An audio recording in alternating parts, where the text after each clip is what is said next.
Conversations around the Africa we want, a continental blueprint to transform Africa into a global powerhouse of the future, is gaining traction, as set out in Agenda 2063.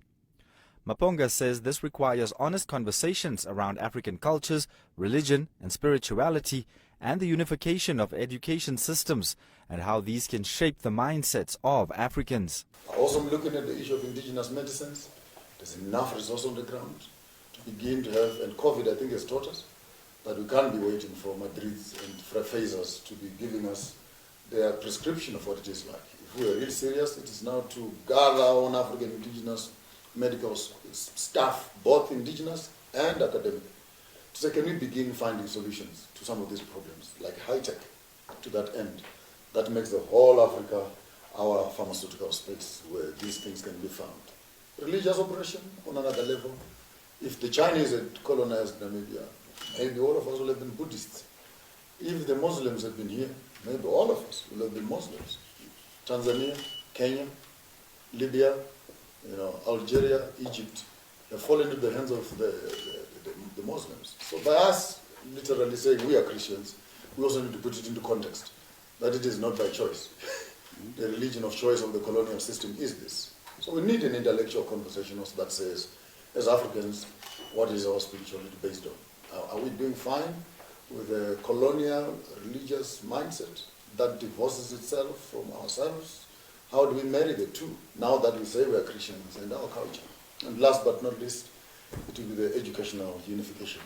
How do we begin to develop curriculums that speak to us as Africans? We cannot be sending children at this age to go and study William Shakespeare, to go and study Julius Caesar. Africa has so far made progress in the establishment of regional economic communities such as SADC, EAC, ECOWAS and COMESA. This was envisioned by Tanzania's founding president Julius Nyerere, founded on the vision shared by Ghana's first president and Pan-Africanist Kwame Nkrumah in 1958 of a united Africa. So to talk about union government now is a little bit of a dream still so far. It must be a dream, but we are not even allowing free movement of Africans. We have decided in Namibia and Botswana to use that ID card to cross.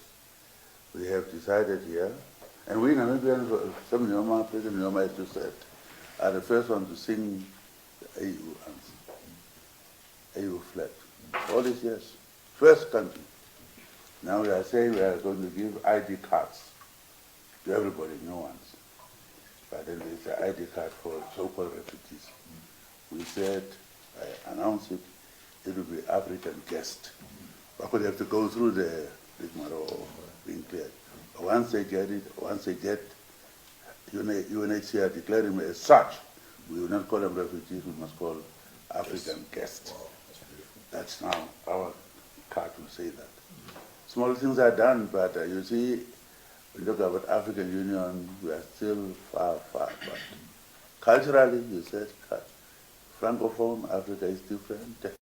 MAPONGA's brief visit to State House saw the two nations agreeing that platforms are needed to regularly remind the youth and politicians of the importance of Africa's voice and the quest for total economic liberation. I'm optimistic. You have to be optimistic in anything you do, otherwise you're going to succeed. You have a long way to go. Long way. And so you, the professors from outside, can help us. But you see, don't say outside politics. I'm a politician. Who gets what, how, and when? It's directly for politicians. Yes. So you cannot do away with politics.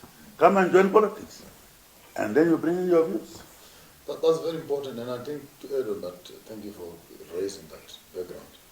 The Ukraine-Russia war and the involvement of the NATO, the Security Council issues, will also speak against us and constantly expose us as Africans. Yes. One of the pillars, again, of this concept I have is how about we put up one big army around Africa, which can guarantee us a seat, at least, at the Security Council. Because if we go there as countries, South Africa, Namibia, Zimbabwe, you're not even worth talking to.